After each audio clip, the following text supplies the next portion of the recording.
What's going on, Trophy Kids? We've got an awesome one here for you today. It is a long one. It's our longest podcast ever, but that is because we are building a bracket from scratch. We're going through every single game, giving our thoughts, giving our picks, helping you break down this, and hopefully making some good selections yourself. So this is going to be a great one if you're a basketball head, college basketball fan, or a fan of March Madness. There's a lot of great information. We have our new senior college basketball analyst, Dante, on. He's also been a co-host, but he's gotten a promotion recently. So he's now our senior college basketball analyst. It's an absolutely great one. I think you're really going to love this one. So thank you for your continued support, and let's go. And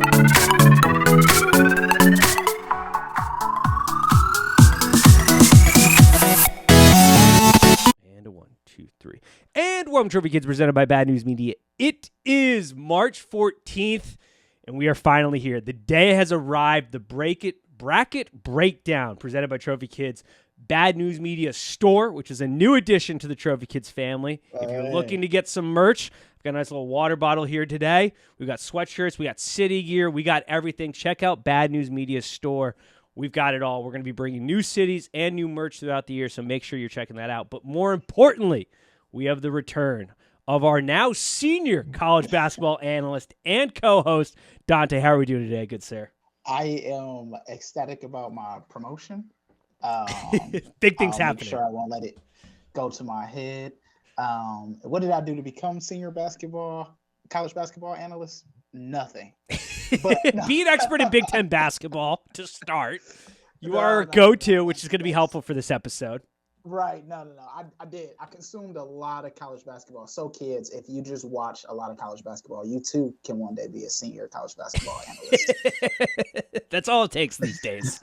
I'm very excited. It's one of my favorite times of year. I was a little nervous because I do have a wedding on Friday. My cousin's getting married on St. Patrick's Day.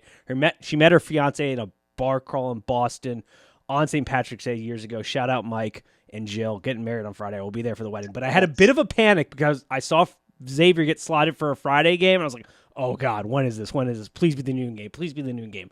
We get the 1 o'clock tip-off, or 12:40 tip-off. So we're good there. We're got safe. The noon game, didn't we? I think Michigan State did as well, which we're going to talk about. The way we're going to do it, folks, is we're going to break down the entire bracket. We're going to build a bracket today for you, talk about every game. Some games we'll hit on quickly. Some games will be a longer breakdown. But I think the first starting point, which is really, I think they did a generally good job creating this bracket. I have a couple, I could have seen the seed go a different way or two, but the biggest, I think, snub and the biggest issue I have is Rutgers getting left out. And I have it for this one reason. The nerds took over basketball years ago, and they instituted all these analytics and these things like the net ranking, which apparently mean nothing because the net-wise, Rutgers is 40th. They beat a team like Purdue, who was one of the 4 seeds. They have great quad 1 wins, really solid quad 2 wins, playing a very competitive basketball conference, and yet teams like Pitt with a net ranking of 67th and Arizona State with a ranking of 66 got in. So please make that make sense to me. How the net ranking can matter, but it also doesn't because there's a team 20-plus spots in front of other teams that made it, but they're left out. How does that make sense? It doesn't. I saw that it was the soft strength of schedule. Because remember that the net is just one part of the committee's judgment criteria. Saw that they had a soft strength of schedule and bad quad 3 losses, 2, I believe, which helped make the decision to leave them out. But with that said, I and many other analysts out there, I thought Rutgers was solidly in the field, not even a play-in game, like just at-large bid at like a 9 or 10 seed maybe. Not out. No, how many teams have beat Purdue at Mackey? Yeah. One of the teams that the committee thinks is one of the 4, which correctly is one of the 4 best teams heading into this tournament. I mean, they also beat, correct me if I'm wrong, Michigan in the Big Ten tournament by 12 or 13, 14, something like that, like double digits wins against Michigan. I thought that was going to be the final stamp to get in because Michigan State on the neutral site. Yep. They have great wins. Penn State showed out really good well. They beat Penn State, which, if you're asking me, Rutgers should be in over Penn State. Yep. I mean, the Minnesota loss did hurt them. Like, that sucked. But, like, they got good wins on their resume. Yeah, for them not to be at least in the first four, like you said, over a Pitt, over a Arizona State, who was literally only there because they hit a last second buzzer beater. Yeah, Yeah, it just like didn't I'm make not going sense to to talk me. about your Texas A&M CC or your Southeastern Missouri States or any of those, but like your Texas Southerns, your Nevadas, your Arizona States, Oh, nah. Nevada too. Oh my God, that was Yes, ridiculous. Nevada got in. Um, ridiculous. just ridiculous. That was the only snub I had a problem with. I thought crazy that UNC, I think like the first ever preseason #1 team to not even make Ever. the tournament, and they're not even going to play in the NIT. No, Like, why would you? true. I mean, if you're not Yeah. going to make the tournament, at least go win the NIT and say like, "Hey, we probably should have been a playing team or something." But like, I have no problem them getting kicked out. Rutgers took the #1 seed there Yep. for the NIT. Yeah. Like I have no problem with Clemson or Oklahoma State. I think was the other first four out. Like I had no problem with those three of those four. I could not believe Pitt and Arizona State got in above Rutgers. That was the Here's my one snub that I really had an issue with. here's my thing for Clemson. I know people were really upset or kind of upset about that, but when you look at a team like West Virginia, right, who is going to have who was a 7-11 conference record, and then you're going to say, well, Clemson should have got in? Absolutely not. It really hurt Clemson too, and the ACC and abroad because the ACC just sucked this year. Like just Yeah. straight up was putrid throughout the entire season. Which I guess brings us to a larger point, which we'll talk about more in depth. Big 12, I think without a question is the deepest conference. I am going to say I'm going to have you're going to really have to help me through this because I think the Big 10 is so fraudulent this year. I don't see Probably. I don't That's see a probably right. single team in the conference as a national championship contender, mostly because I don't believe in Purdue. There's a couple, I think they're all going to make noise, but I can't see Matt Painter. Matt Painter pees down his leg every year. And like this team, even though you got the best player. Almost did it in the Big Ten Yeah. tournament. Yeah. Yeah. So I think that's a good place to go into this. Let's just start. We're going to start, build the bracket. We're going to start in the South. I hate the entire left side of the bracket. The entire left side of the bracket gives me an aneurysm, especially the East. The East is a disaster for me. I really hate when I was looking over it. I was doing a mock-up one today on my lunch break, and I hated how the bracket turned out for me. But here's my thing. We're gonna talk about this when we get to Kansas. I honestly think Kansas got shafted here, and Kansas should be where Purdue is. yeah, I don't disagree with that at all. But that Eastern bracket, it gives me a headache. So let's start with the South.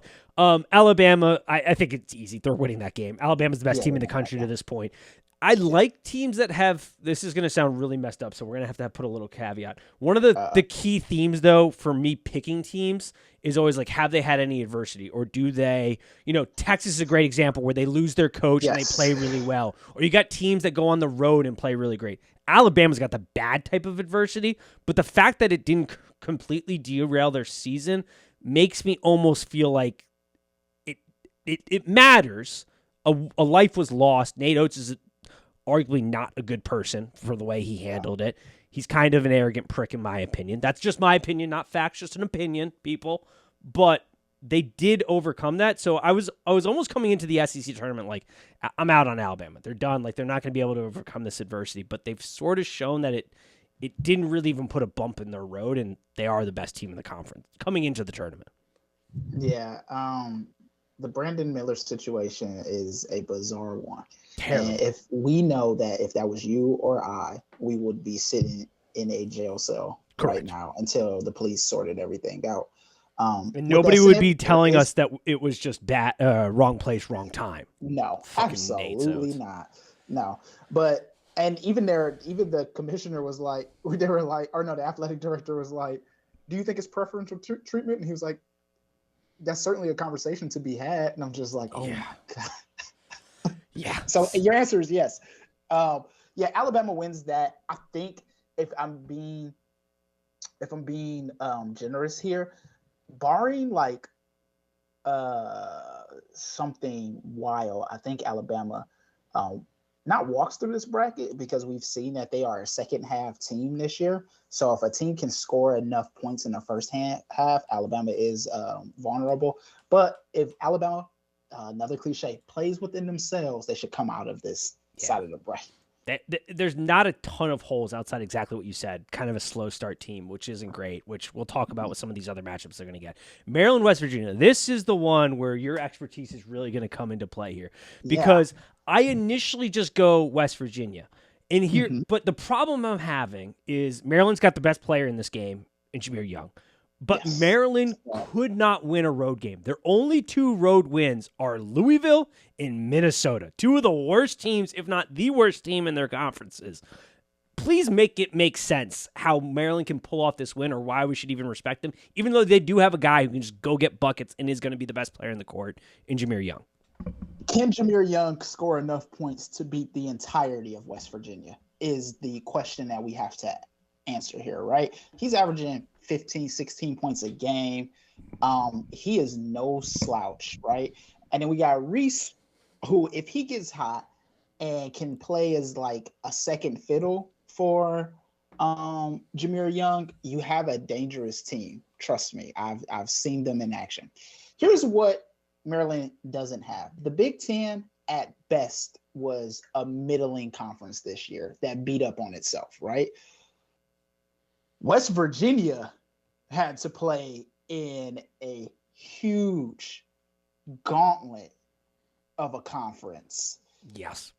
And they gutted out some wins against better opponents than Maryland has seen all year. I think I don't, an 8-9 game is always a toss up, but I think West Virginia wins this solidly. So that was my pick. I was like, I got to double check it here with our Big Ten analyst, or senior college basketball analyst, because West Virginia is definitely playing the better brand of basketball right now, and it's really hard for me to look at a Maryland team that could not get a win away from their home court, which was really tough for me to wrap my head around, like how that's even possible. And they have the best player, but yeah, I'm with you. I think West Virginia is just too good all around to really. To lose this game, but it's definitely possible. But this was my first. West Virginia is terrible at rebounding, both defensive and offensively. Yep. So second chance points. If West Virginia can't limit second chance points for Maryland, then this game is going to come down to even though I said West Virginia will solidly win, I mean like a 4 or 5 point win. This game is going to come down to the wire. Yep. All right, 5-12, San Diego State, Charleston. I have San Diego State winning this one. They just play such incredible defense. I know people have been high on this Charleston team. Yeah. I think it's a little overrated. I really like just the brand of defense against San Diego State. Unfortunately, we might get a snooze fest if West Virginia can pull it out against Furman and we get San Diego State versus Virginia because 2 very good defensive teams. But I've got San Diego State in this game. Yeah, Charleston is a deep team, whereas San Diego State, their core 5, 6 is what you're going to see, but they aren't going to let you shoot the ball, right? And so can Charleston score enough points to stay in it with San Diego State is the challenge there. This is not my 5-12 upset. I think San Diego State wins this one. Nice. All right. That is a vulnerable spot. I think there are some definitely better 5-12. If you're looking to pick an upset against the 5-12 matchup, I think there are better spots to pick from. Ones. This one is not one of them. Now, this is one where, from what I've gauged in the general sense, Virginia Fordham, a lot of people feel like Fordham can get this one. Yeah. I don't know, man. I'm having a hard time. I did see one chart today, though, that was like, I think it was from the right side, is like where all of Virginia's points come from is essentially like the right side of the floor. It's a really bad, like it was a shooting shot graph and an offensive graph. And like 90% of it was like from one side of the floor. So they are the stereotypical, if you make them go left, they can't really score. And they don't have that really signature UVA defense that we've known over the last couple years, but they still are really good. And I feel like Fordham's a team that's just sort of happy to be here. Like they're just like ecstatic that they got in, and they've played really good basketball. Don't get me wrong, but do you see this as one of the first upsets? Because people are really calling for this one in the first round. Yeah, the Furman Virginia game is like the Cinderella story everybody wants. Here's the danger. The Paladins are playing for their life, and Virginia has been here before. And so does the familiarity of Virginia come back to bite them. And we look up and Furman is up, 4 points with a minute to go. That could happen. But similarly to you, and I know we're saying the same thing, I don't think this is it. I think Virginia gets through this. I think Virginia falls very quickly, but I think they get through this game. Yep. I'm kind of with you. I agree on this one. I feel like Virginia's got a game, maybe two. I think their second round will be tough to kind of win here, but that's about it. A game that I am actually very excited for that I feel like is flying a little under the radar, and that's our first moment to talk Big East basketball, which if you're unfamiliar with our show, I am a Big East homer. I went to Xavier. My dad went to Providence. My aunt went to UConn. I have two cousins that went to Villanova. We are well represented in the Big East. Yes. Creighton versus NC State, 11 versus 6. I should not pick NC State in this. So, this is my problem. NC State, people are mad about NC State. The thing that makes NC State incredibly dangerous is they're the 4th ranked team in the nation when it comes to field goal attempts per 100 trips. So that is they have a lot of opportunities and a lot of cracks at the rock offensively. Unfortunately, they've struggled to convert as much. I love Creighton, but Creighton has some depth issues. And if you're playing a team that is really running it up, Doug McDermott's done a great job scheming. This is a very electric defensive team as well as offensive team, really well-rounded. But depth starts to creep in a little bit here for this Creighton team.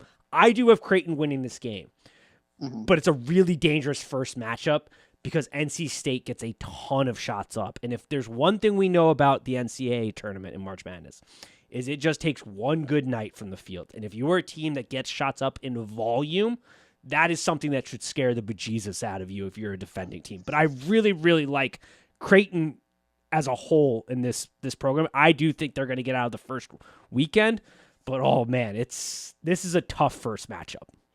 Yeah, like you said, NC State is the definition of balance, right? Both defensively and offensively, they are going to score points and they're going to stop you from scoring points. Here's the vulnerability that NC State has. One, they played in that soft, not even less than soft ACC. The other thing is NC State is small, and I know Creighton has some large players out there. Yes. And so will that size advantage hurt NC State? Or will playing small throw Creighton off of their game? I don't know when teams have gone small against Creighton because I haven't watched a lot of Creighton games, if that has been an issue for them. And like you said, that lack of depth, if they do go small, if NC State is small the whole time and Creighton can't adjust, they don't have people coming off the bench to play in a smaller lineup or play in a quicker lineup, right? So this might be my first wrong upset, but I think I'm taking NC State in this one. It's quite possible because Creighton is really good at defending near the basket. If your entire strategy is to kind of play down low and muck up, it's going to be really hard to beat Creighton because they're super well balanced, but they defend really well near the basket. The area that they're vulnerable is that mid-range game, and they can be susceptible to sort of the three ball a little bit, but that mid-range game is really where they kind of can get hurt and they can get lost in transition. So as long as NC State, like I said, can get up shots in volume, doesn't try to muck it up down low. If you try to muck it up down low, it just isn't going to work. I want to say they're the 14th best defensive team when it comes to near proximity basket defense. So that makes sense. Like it is one of those, and that's why Baylor is going to be really tough. It's really tough for Creighton, but the way they flow, Doug McDermott is in his bag this season. Like, the game plans he puts week to week and their ability to adapt opponent to opponent has been really impressive to me this season.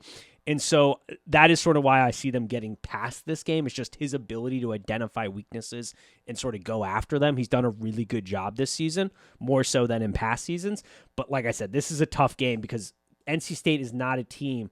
They're not looking to score near the basket. Like, they're going to look to get shots up, and that is going to be, like, they rank 34th in mid-range attempts. So that's going to be important. Yeah. Well, I don't think we need to talk about Baylor versus UC Santa Barbara. No. No, Baylor is a finesse team. They're really fucking good. Like They're this. 3C for a reason. Yep. I don't. Yeah. Missouri versus Utah. This one I've gone back and forth of. There's a part of me that really wants Arizona versus Missouri because that offensively would be an electric game in the second game of the weekend. But I don't know if they can get it out. Utah State feels like this feels like a potential upset here. Do you have any thoughts or gauge on this game? The Aggies are like one of the higher ranked teams in the net, right? Yep. But then they also have bad losses to mid-major teams. Oh, I don't know. It's not a conference I trust very much. Like, I really hate the Mountain West as a whole, but I've let other people, like I was doing research today and other people really get into my brain. I want to say they're like a top 20 efficiency offense. So like there's that opportunity that they're really high pace. You know, they hit the three ball at the 26th highest rate in the country, I believe, or top 30. And we know the 3-point line is the great equalizer in this tournament. But it's just like, I really don't respect the Midwest at all. My gut is saying that Missouri will drag this game out and Utah won't be able to sustain. Okay, I like that. I just needed somebody to say my wishful thinking for an Arizona Missouri game wasn't bleeding too much into it because like Arizona's going to beat Princeton in that second round game. Oh, man, I think that could be absolute fireworks if we get Missouri versus Arizona. Yeah, I want to see that, too. Maybe you talked me into it, but, man, that would be a electric game. Offensively, it'd be insane. All right, let's talk about the East in their first games because this division, this entire – the East is literally giving me an aneurysm. Like, I feel like I have heartburn just looking at this now. Purdue's winning their game. Yeah. I'm not a huge Purdue believer, and we'll talk about where they might fall in this tournament. I think there's a spot that a lot of people are going to start picking, but I don't think we need to go into that just yet. Memphis versus FAU. Yes. Watching that Memphis team clown Houston has made me do a 180 on this team. I am a believer in this team, too. I think Penny has found his mojo. It feels right? It feels like a coach is going into the tournament and is about to make a statement. And I feel it from Penny. I was super concerned about Penny heading into this tournament because I thought he still didn't have it where like he just, he would press way too late in the game or he'd wait too long to make an adjustment. But he adapted. Yeah, that Houston game and that tournament that they just went through, it changed my opinion. Like, oh, maybe the moment isn't too big for Penny. Maybe this is the year they push through. So I'm glad we're seeing eye to eye on this as well because that was sort of my feeling as well. Yeah, and I mean, you got DeAndre Williams out there. Just anything that comes in that paint is his. Yeah, it's incredible, dude. It is. And you've got Kendrick Davis, too, who can just get you a bucket when you need a bucket. Like, it's just, oh, man. And Keontae Kennedy, who just shoots the lights out. Yep. This is like the making of this is like, yes, this is what I want my team to look like. If I was to pick a tournament team to go in to the tournament, I would be picking the Tigers. Yep. I'm with you. Now, with that said, FAU had like a kind of like an upstart to their year where they like kind of turned it around and did it. I just don't think they have enough firepower to beat Memphis. That's where I was at. I was like, unless they're really on top of it and they're really shooting kind of the lights out, I don't think they could sustain them for an entire game, which is where I felt. This Thursday night game, Duke or Roberts, this is my first real conundrum where I have flipped back and forth so much because I think Duke is sort of flying under the radar now, a little less so because they just went out and they won the ACC tournament, so people are starting to pick up on it. But I think for the longest time, the narrative was like, oh, Duke sucks this season. And they really struggled at parts. But they've really sort of seemed to flip a corner here, and they're playing really good basketball. The problem is you're running to an Oral Roberts team that, one, doesn't turn over the ball. It is hot. And that is a problem because the three-point line is the great equalizer in college basketball nowadays and the ability to shoot the ball and play hot offense. And you pair that with a team that doesn't turn it over a lot, I'm having troubles, man. I'm having troubles picking this game. I'm picking Oral Roberts. Now, we've talked about this before. I am not a fan of the religious institutions like Oral Roberts or like Liberty. The other ones I'm fine, like the Catholic or the other ones I'm fine with. These ones I'm not, but I digress. I think Oral Roberts wins this game if they make Duke do a shootout. Mm-hmm. If Duke gets trigger happy, right? I think that they're going to find themselves on the wrong end of a bad loss. With that said, Oral Roberts defensively is terrible. And if Duke can make them play half-court basketball, I think that they run away with this game. But this is if you're looking for my 5-12 upset, it's this one. I'm picking Oral Roberts to beat Duke here. Okay. All right. See, this is the part because, like, if Duke can get through this game, I think they get through the first weekend because I have zero faith in Tennessee. Like, I'm out of Tennessee. I'm so tired of people telling me Tennessee's a good basketball program year in and year out. Like, they're fine. They're the definition of fine. I don't know if you ever watched Brooklyn or not Brooklyn Nine-Nine. You watched New Girl, right? Yeah. Do you remember the episode where they do the crossover between Brooklyn Nine-Nine and New Girl, and they have to go to go get Schmidt's soup, and there's like Lynn's Palace, and I'm like, it's fine. It's just fine. That's what I feel like Tennessee basketball is. Like, it's fine. It's fine. But like, I'm so over the hype train on Tennessee basketball. I think they probably win their first game, but if Duke can get through Oral Roberts, I think they beat Tennessee, and then they're in for the second weekend, which it's one of those like catapult moments. I wonder if Louisiana realizes the Raging Cajuns. I wonder if they realize how vulnerable Tennessee is. God, I wonder if they're scouting that. I do think Tennessee beats them easily, but they're probably one of the most vulnerable teams in this tournament. Yes. Oh. Now, I'm going to flip the script on you. Tell me why Providence will beat Kentucky. Oh, man. This is one where I'm nervous because Ed Cooley's in an awkward position where I don't think he's going to leave Providence, but he's not 100% shutting it down. And I think that's just a negotiating tool to try to get some more money out of Providence, which do it, my man. You've built a program that you're great. Providence also, if you would talk to me maybe like a month ago, if the last month of basketball hadn't happened, I would say Providence is going to beat Kentucky handily here. Yeah. But I think Providence is running out of a little steam here, a little bit of fire. Now, there is a revenge factor here.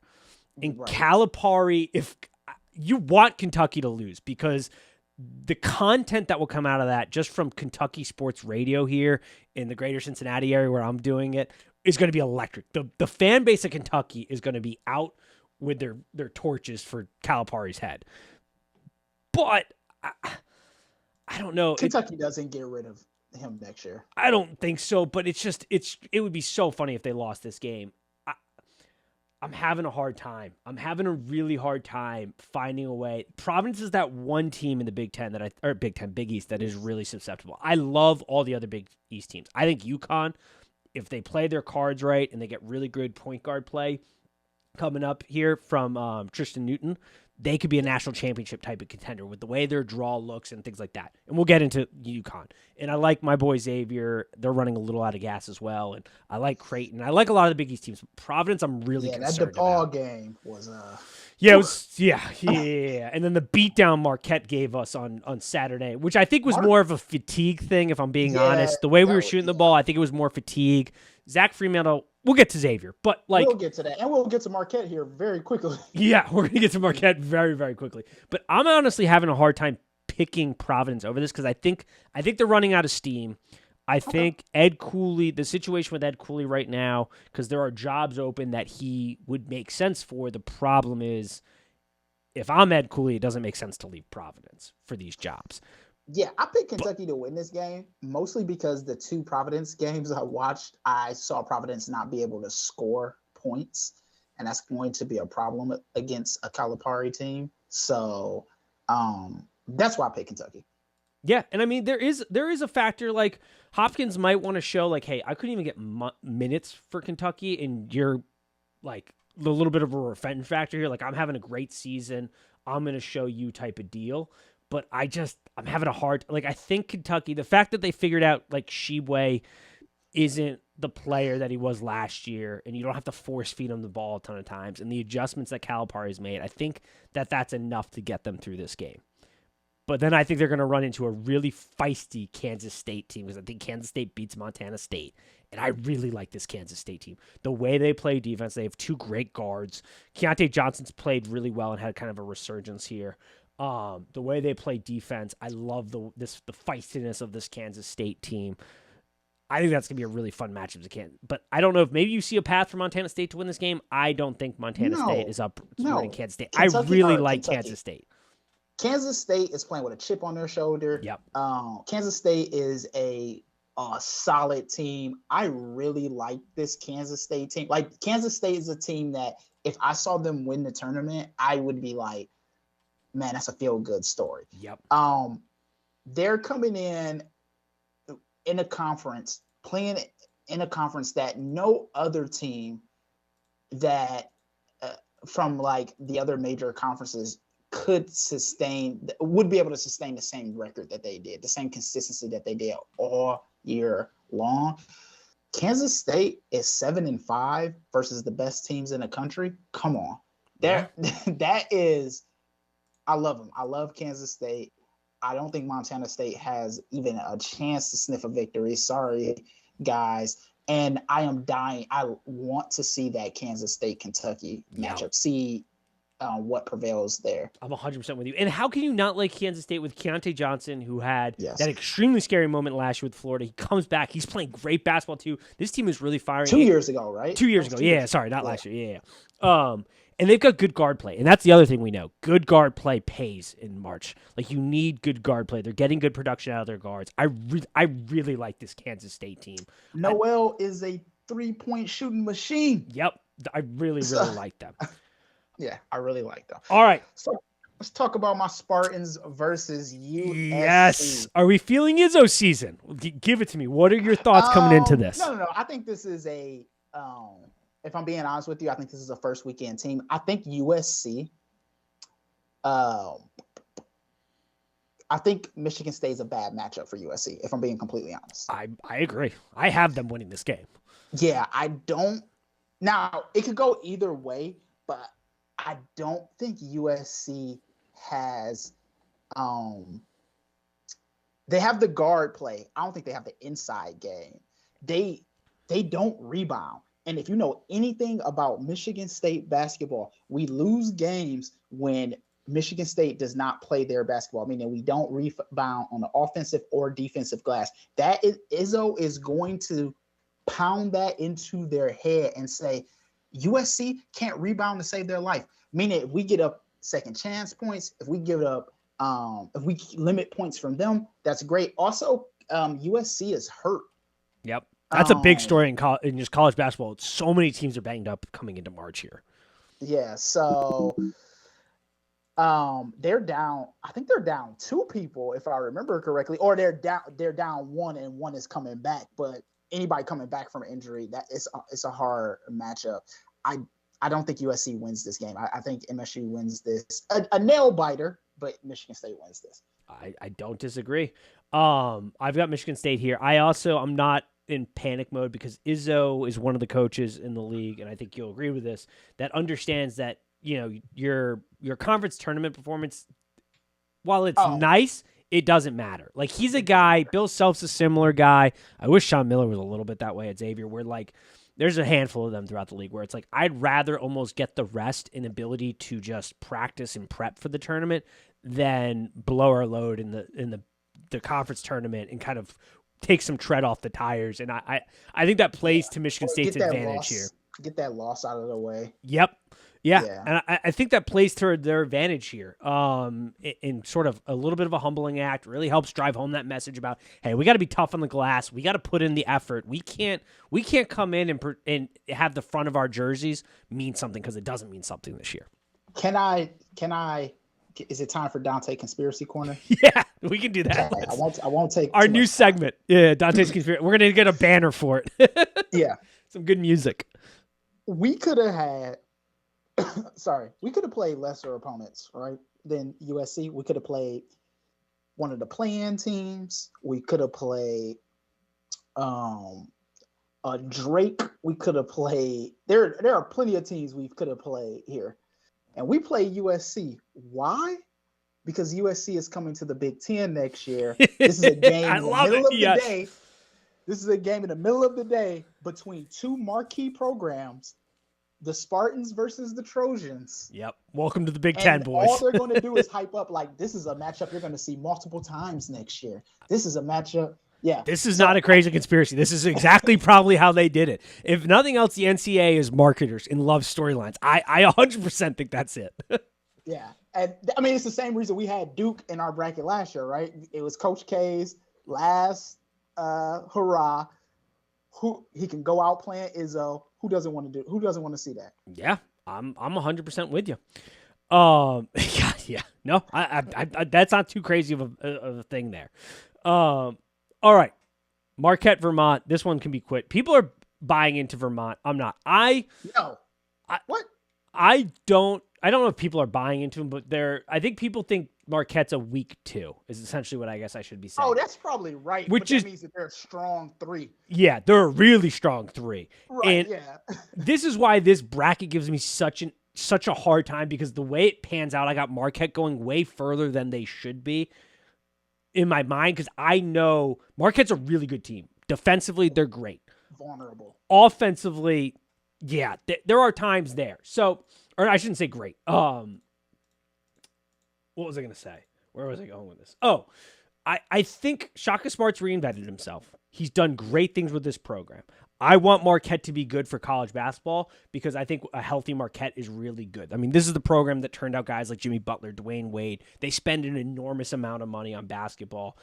They are susceptible. I flipped it defensively. I meant to say they're susceptible defensively, really good offensively. Yes. I flipped that in my head. Which I do, as all listeners know. Nate, sometimes the wiring gets a little crazy up here. But they win this game. I guess we can talk about them a little bit long term here. I struggle to see them going as far as a lot of people do. But this is why I hate this bracket. It's such a mess when we get down to it. Yeah, that Marquette versus Michigan State matchup drives me wild because Marquette does not defend the 3. Nope. And Marquette does not rebound, which if Izzo can exploit that, Marquette might get blown out. But then my gut is saying, no, Michigan State doesn't have the firepower. Like, even if Michigan State gets off the shots and stuff, Marquette will get off 2 shots for every 1 that Michigan State does. So that's where I'm at. And just to put it in context that, like, oh yeah, what Dante's saying is not crazy here. Marquette is ranked 207th when it comes to 3-point percentage allowed. 207th in the NCAA. Like, they do not present the perimeter that well. It's why Shaka's out there trying to act like a 6th man on defense on the sideline going bananas. Drives me crazy. I'm like, he's on the court, ref. Like, get him off the court.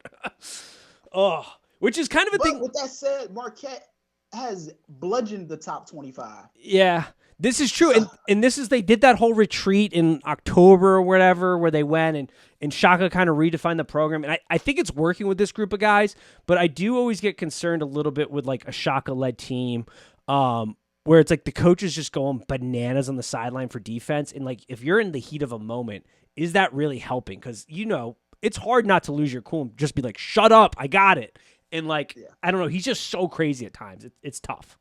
Well, we'll come back and talk about that MSU Marquette. Yes, sir. All right. Houston, Northern Kentucky. Were you the one who said, did you say earlier Kansas should have been in this bracket? Yeah, Kansas should have been. Kansas could have flipped with either Purdue or Houston. That's where they should have been. So my conspiracy on this one is the Final Four's in Houston. Jim Nantz is calling his last Final Four. Jim Nantz went to Houston. In Houston, they gave him this bracket instead of Kansas because it is a little bit more of a cakewalk. Yeah. Outside of Texas and Xavier, that bottom part. Xavier. I almost. Oh, but you're talking about Xavier. I saw a lot of people pick Kennesaw State over Xavier, which is crazy. We'll get to that in a moment. I honestly, when I saw the 3 ranking, I'm so happy for my boys. Like, I'm great. First time we'll get in the there. Tournament since 4 years. 4 years. Yeah. We'll get there. Houston, I think, beats Northern Kentucky. I don't think there's a hole here. There is some injury concern here. what's his face, his groin like exploded in the conference tournament. But they think he'll Yes. be fine if they can get through the first weekend. But it's gonna be a little touch and go. I think he's still playing, but he's just not You're a 100%. number one seed. You've been a number one seed. You've been a number one team in the country. You took Memphis to the wire, even though you lost that game. One of your players hurt is not an excuse. Oh, 100% agree. But I also just think Houston is by far the weakest of the one seeds, in my opinion. And honestly, Not Purdue. no, I like if these two matched up together. Purdue, I don't like, but I don't see either of these teams as Final Four teams. Like I would go Alabama, Kansas, Purdue, Houston. That would be my order of teams. I would do that too, but only because Purdue is in the Big Ten. Yeah, that's fair. Yeah. But like Houston didn't play really anybody. They're like, yeah, they're good, but it's just I'm so happy that they're going over to the Big 12 because they played a garbage schedule. Garbage. And I don't really know how good this team is because when we saw the Memphis game and things like that, it's just like, man, if they get punched in the face, I don't know how well they respond because they haven't had any real adversity this season. They haven't had to like really play great teams on a consistent basis, and that is a thing coming into tournaments. Yeah, this Iowa-Auburn game, we don't need to talk about a lot. Iowa doesn't play great defense. I'm out on Iowa. I am out on Iowa from here until the end of time, dude. I am so done. If they lost in the first round with Keegan Murray last year, I am done with this team. I'm not falling for this another year. Like, and that's not even an upset. 9-8 there is not an upset. No, no, not at all. I'm so glad we're on the same page there. Miami. This Miami team scares me because they're undersized, but man, are their guards fun to watch. And Jim Larinaga, like everybody's going to be like, oh, he's the guy that helped take George Mason to the Final 4 years ago. And like, oh, he's got that great coaching. But like, I don't know. They scare me. Like I could see them ripping off a couple wins, but I could also see them just absolutely falling flat on their faces, man. If their strength is scoring quickly, and getting those 2 points up. Now, they rely heavily on the three, and if that three does not fall, Miami, like you said, will not make it out of the first weekend. I love Jordan Miller. I think he is a player. He's a momentum changer is what I like to call him, which means that he could be good or bad, right? If he comes in at the right time, if he plays his game, Miami looks like one of the best teams in the nation. But if he comes in like sluggish and not where he should be, then and you're relying on like what's their score Wong to like shoot you back into the game, it's gonna be a long game. It's tough. I agree. Yeah. I think Miami gets this one though. I do. Yeah, I don't know much about Drake, so I'm not even gonna talk about. I think them, they get this one. Miami wins. Here. I've got them. All right, I need you to explain Indiana here for me. I do not. So many people keep telling me they're a Final Four team, and I do not understand it. I sort of get it because of their draw, and I'm sort of mad Xavier didn't get the 4 seed and they got the 3 seed. I wished it was flipped. I really wish we had gotten the 4 seed in this bracket, but I need you to explain it to me because I just don't see it. Jackson Davis is one of the best players in NCAA right now. Okay. With that said, I'm about to say something. If you're looking for another upset to pick, I don't think I'm going to pick it. I'm going to pick Indiana here. But if you're looking for another upset and you just got all chalk, you might want to pick Kent State over Indiana. This is my problem. Is my bracket starts to look very chalky, but I can't. But then I have Indiana like going very far, and I'm out of all sorts here. I do have Indiana winning this game, but I think Indiana does not. I think Indiana doesn't know how to deal with the quickness of Miami. Yeah, that's fair. Miami is undersized too, so it's like I have India winning this game, and then spoiler alert, I have them beating Miami, and then it's like Indiana versus Houston. I'm like, oh god, and we'll talk about that. But like, it's just hard because this feels very risky for me with Indiana. The other thing with Indiana is every time they've had a chance to beat a big team, besides Michigan State, every time they've had a chance to beat a big team, they've crapped the bed. Fair. We're not going to mention my Muskies versus them, but it's all good. All right. Iowa State should win that game. I don't care who they're playing. So I actually have it the opposite way.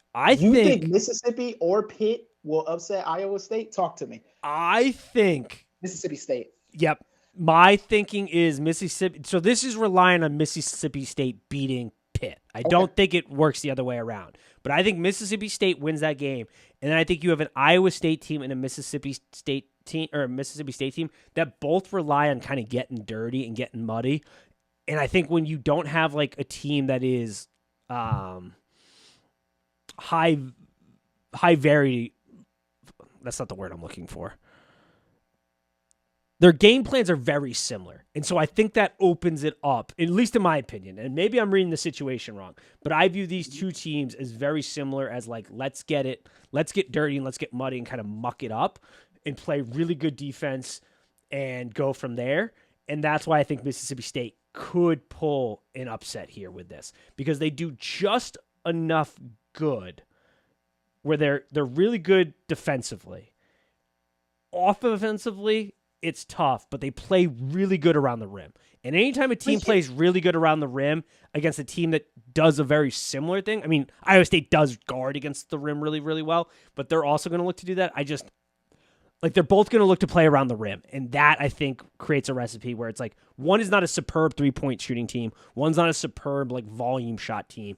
And that just opens itself up to an upset, I think. I hear you. But here's where I think you're not giving enough credit to these Big 12 teams. They literally are playing against monsters night in, night out. I think that the tournament is going to be easy for a lot of Big 12 teams. I don't disagree. And that's like, people will be like, well, they beat Baylor. And it's like, yeah, but Baylor's a very... They play heavy team. Yeah, and they also play pretty ball offense. Like, they are...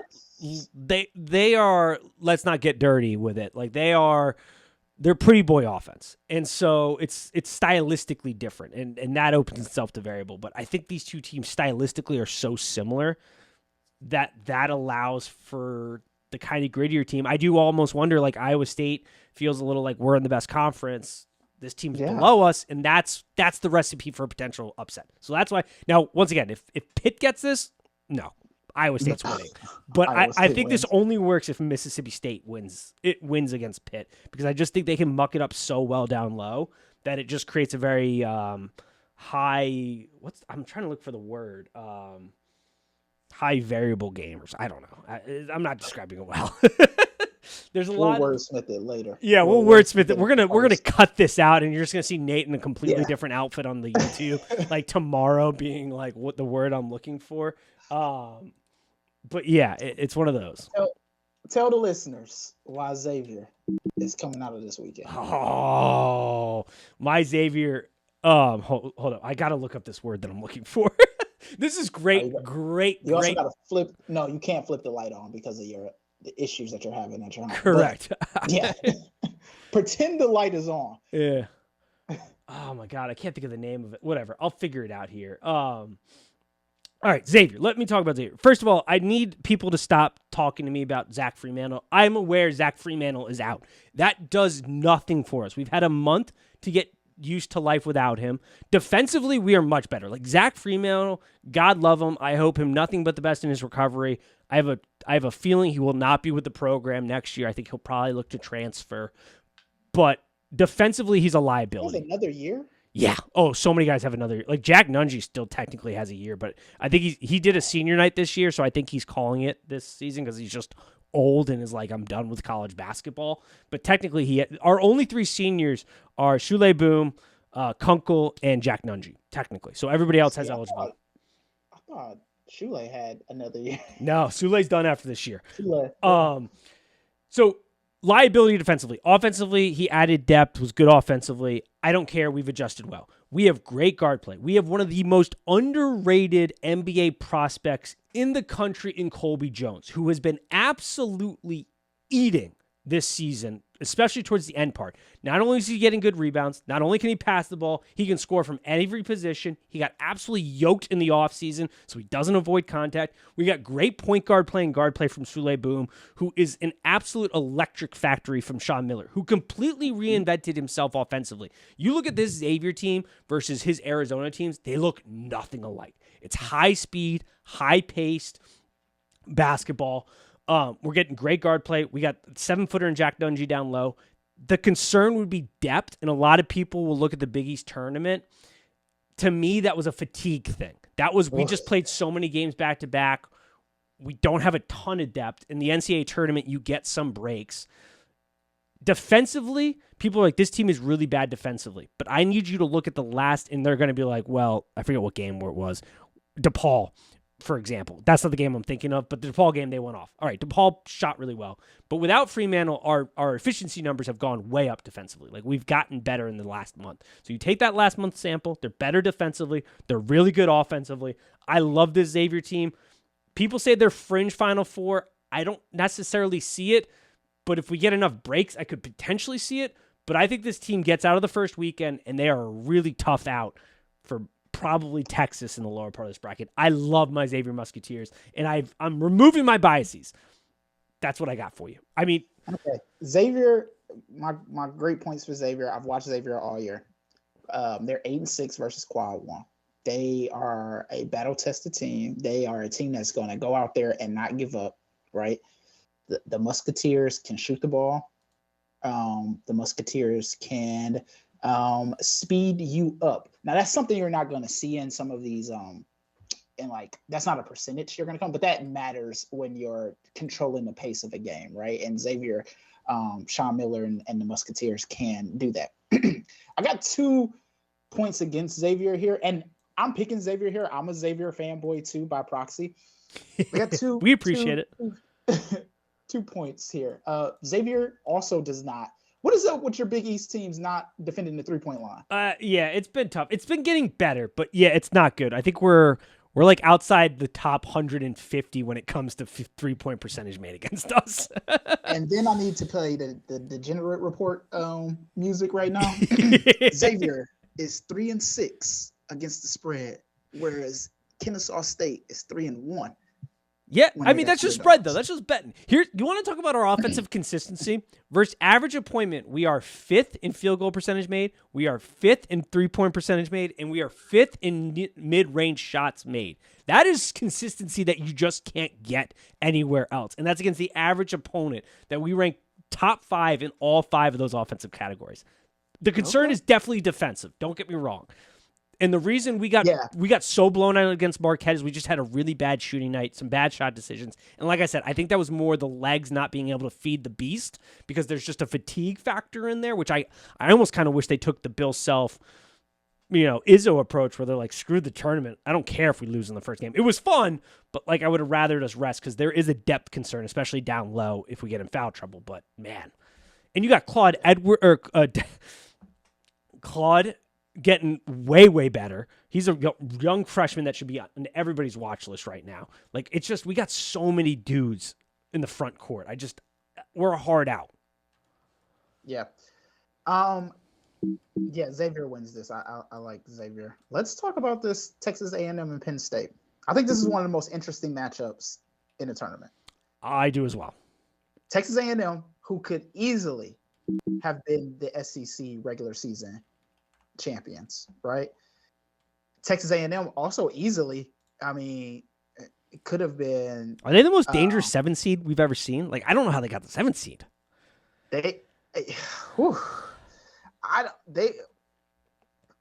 Of all the teams, right? Texas A&M defensively is scary. With that said, Penn State, if you've not watched Micah's team all year, one, they're hot right now. Now, I know they did lose in a crazy fashion, but they're hot right now, and they shoot threes. Yep. They got some shooters on that team. They put up the most threes or the second most threes in the country. Can Texas A&M run them off the 3-point line? And if you run them off the 3-point line, are you defensively set enough to get them off their mid-range jumpers? I don't know. This game right here, this is a game that scares me, that I'm excited to watch, but it scares me. Yeah, no, I'm with you. It's tough. I have Texas A&M winning this game. But Penn State, like I said, the 3-point line is the great equalizer in college basketball. Being efficient from that is really important. Being hot from that is really important. Now, there is a week layoff here from the last game, but man, Penn State got hot at the right time, and you Yes, hit it they right on the did. head. They've got shooters on the team. It's a really fun matchup. But I do think Texas A&M. The problem that Penn State's going to run into is they're getting a team that has a chip on their shoulder. Yep. Because I think everybody universally agrees the fact that they're a 7 seed is kind of ludicrous. They are much better than a 7 seed in their ranking entails. In my opinion, I think a lot of people feel that way as well. And so this isn't a team that's going to be full of itself. This isn't a team that's coming into this like we just got through a gauntlet of a conference. Like they're coming in with a chip on their shoulder. Like we got to prove something here. And that makes it dangerous. But I love the Yeah. matchup. The other thing too, which I don't know if it's going to affect them, is that Micah is potentially looking at that Georgetown Yep. job. That also plays into it. So it does play into it. He might. I mean, that's going to be a bigger paycheck than Penn State. So Yeah. But the Georgetown And job's going to all- be competitive. So we'll see. Yeah. So yeah, we'll see. I like Penn State here, but I don't know if that's not a lock in. That's not a Dante guarantee. All right. Yeah. I don't think we need to spend much time on Texas Colgate. Love you, Colgate, but sorry, Texas is a problem. This is a team, we talk about adversity, losing their head coach, and it had an effect for sure, but they figured it out. And this is a really good team, especially offensively. Like I don't think Colgate hangs in here. I got Texas moving forward. Yeah, I think Texas is one of my Final Four teams, if I'm being honest. Yeah, they're deadly. They're up there. They have made it through. I may change it, but yeah, they are. They're in my Final Four. A little surprise there, but we'll talk about it. Kansas, don't think we have to talk about much there. Kansas again. Love you, Howard, but I don't think you can play with the boys down in Kansas. Kansas is really good. Talk about a team that lost more than 75% of their offensive production from last season, and they haven't missed a beat. And they talk about a team that's battle tested. Their season and their schedule was a doozy to get through. You know, I always think about Jalen Wilson in the Michigan storyline, and like, is that a big regret for Michigan? Yeah. Yeah. I would say so. Yeah. All right. This is a game you need to talk to me to. I had high hopes for Illinois coming into the season. I think we had a podcast, if people go and dig up the archives, where we both felt like this may be a season that Illinois might break through preseason. That did not happen. No. And they're coming against a must-bust team that has made back-to-back Elite Eights, that is playing some good basketball. Yeah. Does Illinois have it in them? Because I right now have Arkansas, but I could be very easily talked out of it. This is another one where these teams look so much alike to me, where I don't know, like, neither one of these teams are great shooting from the 3-point line, right? Yep. I hate to say this. I think this game comes down to, because I saw it happen to Michigan State, I think this game goes down to who gets to the free throw line more and makes their free throws. While I don't believe in Illinois, my faith in Arkansas isn't that strong either. Because Arkansas has played against the likes of Bama, against the likes of some other strong contenders in this tournament, I think I'm going to pick Arkansas here, but I might flip-flop on that. I don't have a good reason to pick Illinois. Illinois defends the two very well. They will stop you from getting your mid-range jumper off, but I don't think that's what Arkansas is trying to do. Arkansas is trying to run it with you. Yeah, they're trying to right up. Yeah, go straight up to the paint with you, test your bigs, because they have the manpower to do that. Yeah, no, I'm with you. Brad has his work cut out for him. Yeah, and I unfortunately feel like this is not going to be the year for Brad to break through. Unfortunately, I think unfortunately the hopes for Illinois fall short. I have Must Bus winning this. I mean, he just gets it in March. Like, he's one of those coaches right now that just understands it, and he's got his teams playing at such a high level when it comes to March. And it's the same thing. It's all about getting geared up at the right time and I think that's where Arkansas is right now, Yeah. which gives a really fun Kansas-Arkansas game, which I think Kansas ultimately wins. But yeah, you want? So Oh God. yeah, let's talk about the most popular I was upset that gonna you're say probably you going want to to talk about see. a team that's coming in with some momentum. Yeah. VCU St. Mary's. VCU's coming in with some momentum and some gall about them and some real Mhm. here we go. Volatile was the word I was looking for earlier. Volatile. Okay. Volatile. God, that Volatile. just popped into my Good. brain. Volatile was the word I was looking for earlier, folks. All right. Fun times with Nate. St. Mary's VCU, though. But I have this upset. And it's one of those things where Yeah. it's like, do I need to bob when everybody's going straight? Like, do I need to hook a right if everybody's going left? I think everybody is picking this upset. But oh man, I really like VCU here. I think St. Mary's is coming in a little overrated. VCU's been incredibly consistent. They are not a high volatile team. You want to talk about teams that are high volatile? They are the opposite. They are a very stable team. They give you the same product night in and night out. They've been really good away on the road as well, which I think is really important, especially when you get to tournament teams that travel well are always good. And it's I'm having a hard time making the case. And they play really good defense. Like that's the other thing. They play really good defense. They can be a little bit more up and down offensively, but they're relatively consistent.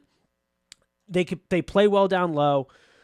They play good enough from afar. I have a hard time seeing how St. Mary's wins this game, but I think it's going to be really close. VCU is shorthanded, or I'm sorry, St. Mary's is also shorthanded, which I think is the biggest factor coming into this game. Like you said, there are a lot of teams out there with the injury bug, and while I don't think anybody on St. Mary's is like hurt. They have some lingering injuries, and they're not a deep team at all. I think they play a 6-man rotation, whereas you're talking about VCU, who will play 8 people out there and just light it up. I like this upset. Now, here's my Dante thing. Either pick Oral Roberts over Duke or pick VCU over St. Mary's. Do not pick both. Yep, I'm with you. I think, and that's exactly how my first bracket went. I had Duke beating Oral Roberts and VCU beating St. Mary's because I had the same. Dan, we are on the same Brave link for most of this, which I don't know if it's a good thing. If it were Tim, I would say this is a very bad thing for your Very bracket. bad thing. If me and Tim, shout out Tim, I know you're listening. If me and him were on the same wavelength, I would say completely fade us or light your bracket on fire because it's in trouble. But we are very similar here because I have VCU beating this game, but I had Duke in the original bracket I made.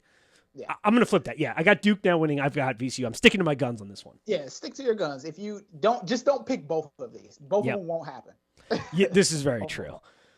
Yeah. Do we need to talk about Connecticut versus Iona? The one point we need to make.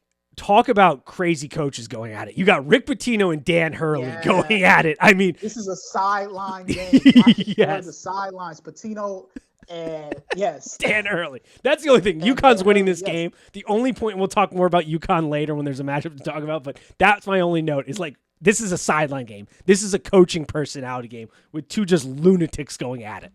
I think with UConn being one of the best teams in the net, one of the best teams in the Ken Pom, I don't think Iona has the star power to beat them. The way they rebound their own shots too is like UConn is a different animal. Like once again, that UConn Kansas matchup. Yeah, the UConn ultimately, and this is something we'll talk about later. They go as far as Tristan Newton takes them at the point guard. They have to get good point guard play because they've got good play everywhere else on the floor. They are solid everywhere else. And Newton's a very good player. Like, I don't want people to be like, I'm trashing Newton. I'm not. I'm just saying, like, he has to play to his potential, and this team, the sky's the limit, I think, for this team. If they're not getting good point guard play, they're going to have a little bit of trouble. But the way they rebound their own shots, the way they create their shots, it's just, it's really fun basketball if you haven't been watching UConn basketball. Talking about another team I love, TCU. I love watching TCU basketball. They are a fun. I don't know if everybody else feels this way, but I have a lot of fun. That TCU Kansas State game was awesome to watch, in my opinion. I really like the feistiness of this team. I think they win this game pretty handily, no matter who comes out of this. But I do like TCU. I think they present a really fun matchup for Gonzaga in that second round. Yeah, I like TCU a lot again. They played in the toughest conference, in the best conference, in my opinion. And they've just been fun to watch all year. If you have not watched TCU, Kansas State, watch these Big 12 teams. Watch them. Yeah. Like, I had more fun watching the Big East, which is definitely a homer pick, but I think a lot of people would agree. The Big East was super fun to watch this year. It was aesthetically pleasing basketball. But man, the Big 12, it's the deepest conference by far. There's such high level, which is crazy because it didn't used to be that way in the Big 12. No, it used to be Kansas and everybody. I mean, Kansas, Yeah, but they have gotten so high, and there are levels to this stuff. It's fun basketball to watch. It was a super fun tournament, and I really like this TCU team. They also don't, even if they get down early, and you saw it in the Kansas State game where Kansas State really came out throwing haymakers. They didn't get down on themselves. They didn't beat themselves up. They just stuck in it. That was poor coaching. Yeah, Kansas State's side. That's what that was. I would agree. Gonzaga rolls Grand Canyon here. Rolls. That's another one. Again, these religious institutions, if I can pick against them, I'm picking against them, and I'm going to pick against GCU. You don't have that acid trip of a home stadium that they're in where it's just going buck wild. Like, Gonzaga's one of the best offenses in the country. Their defense concerns me. I think at some point that's going to have to come back and bite them in the butt, and I think I know the game it will. TCU-Gonzaga matchup is interesting. Yeah, it's real interesting. And even if they get out of that one, I think they got UCLA coming down the pipeline where it's like, man, talk about a team that's on its P's and Q's, crosses its T's and dots its I's. Like, whew. So another conspiracy. Let's talk about it because I think both UCLA and Northwestern beat their opponents. Northwestern is hot, boo-booey, one of the greatest manufacturer of, oh my God, how did he make that basket in the game right now? Yep. He just does that. He's a wizard with the basketball. When you think Northwestern is out of it, Boo Booey is not out of it. Okay? Yes, this is very true. He is not out of it. With that said, I think this is another one of those, we put these two near each other so that the announcers can be like, Northwestern versus UCLA is another future Big Ten matchup that you'll get to see all the time. Yeah, no, I don't disagree. UCLA, hot. It sucks their injury because they lose Clark to the Achilles. He's done for the season. Not their best player, but he's done. But the thing that I cannot oppress against the viewership enough, and I think you'll agree with me, is Mick Cronin has done one of the best jobs in college basketball as far as getting his team to play really disciplined basketball. They play some of the most disciplined basketball you will ever see, both defensively and offensively, which makes them incredibly hard to beat. They're a tortoise, and they can just get right into their shell if they need to. They're not going to blow you out of the water necessarily with their pace, but they're the definition of consistency. And I think that's really important for this tournament. It's the reason I have them going so far. I do think they are going to beat Northwestern because they are just suffocating defensively. But I think it's a super interesting matchup and one that's going to be fun to watch because of how hot, like you said, Northwestern is coming into this. I think this is where the fun trip ends for Northwestern because I love UCLA so much here. But my God, it's a really interesting matchup. Yeah, I like that. TCU Gonzaga. I agree. I don't like Northwestern in the sense that they beat us at home, and it was the first time that they beat us at home. Well, not the first, it was the second time they beat us at home, and now I think that they have, like, in modern time, I think that they have a winning record against Michigan State, and I don't like that. So, all right. So I think we both agree TCU Gonzaga is that second round matchup. We're just going to go right back up the bracket. We got down. We're going to snake right back around. This is fun. I think Gonzaga still wins here, but and you can probably talk me out of this. At some point, their defensive performance has to catch up with them. Is this the game it does, or does that happen against a UCLA or UConn down the road? Because if they can get through this, this is a big time moment for them because their offense is so good. But like we just got done saying, TCU is such a feisty team, and they're never out, and they present so many challenges. And so this is where I am. Does TCU's inefficiency to make a three-point basket outweigh Gonzaga's defense collapsing halfway through the game? I don't think it is, and that's why I do have Gonzaga winning this game. But it's a super interesting Because matchup is because Drew Timmy going to be able? This is his game. Is he going to be able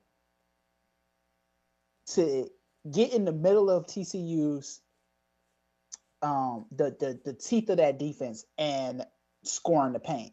And if he can't, he's a great passer. If he can't, do they have enough firepower around the perimeter to outlast TCU? I think yes.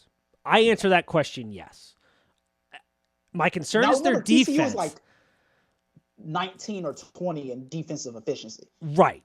Which makes it a super fun matchup. This is what makes this sort of a really high power or really fun matchup if you're kind of a basketball I think head. it's going to be a low scoring game, if I'm going to be honest with you. Yeah, and this is one of those times where it's like, is this the moment that I think it catches up to them in the second weekend? But I can see the argument. The thing that makes me nervous about picking Gonzaga here is TCU is so good offensively. Except but Gonzaga, but Gonzaga is so good offensively. I mean, they play the lights out offensively, but their defense is so bad that if they're just a little bit off, if they're just a tad bit behind offensively, or the TCU defense is getting to them, maybe this is where it bites them in the ass. I don't think TCU has the firepower to do. Like, I just don't see it. It's a tug of war match. It's really hard, but I don't think this is the spot where that defense comes into play. Sucks here. So MSU played Gonzaga, right? And we were in that game because Joey Hauser hit so many threes because Gonzaga is what? Terrible at guarding the 3-point line. Yep. I mean, they're terrible on defense. Just in general, period, but especially really terrible at the 3-point line. TCU does not have the firepower to exploit that weakness. Yep. And that's what I think is the difference maker there. Which makes it tough. I'm still picking TCU. All right. Fair enough. Hey, we're going to have some differences. We got to have some differences. I don't hate it. I don't think we're going to have a difference in this next one. UConn VCU. Yeah, no, UConn takes that. UConn's taking it. And we're going to get into UConn in the next round with Kansas because I also think we're on the same page. Kansas beats Arkansas. Arkansas is great, but Kansas is just on another level. They are so good right now. It's a heavyweight fight, Kansas versus UConn, if we agree. That's going to be a heavyweight fight, which we'll dive into. That's going to be my favorite game of that's going to be my championship right there. Yeah. Kansas versus UConn. I'm not giving away my championship, but we've been agreeing a lot. No, I'm just saying, like, that's my championship game. Oh, I got you. That's the game that I want to see the most is Kansas versus UConn. All right. I got you there. Texas. No. Texas A&M, or did you pick Penn State in this one, or did you go Texas A&M? I did pick Penn State, but I don't. It doesn't matter. I don't think it matters either. Yeah. It doesn't matter. No. Yeah. We'll talk about Texas. I think it's a unique matchup. I think Xavier also beats Iowa State, Iowa State. Yeah. I think stylistically, whoever they play, like, they're not good enough milking it up to really affect Xavier. I think Xavier takes advantage. I said Claude Edwards. I meant Desmond Claude. The freshman guard who's been coming in. Yes. He's been so good. I didn't even catch that. Yeah, I think I said Edwards earlier. It's Desmond Claude.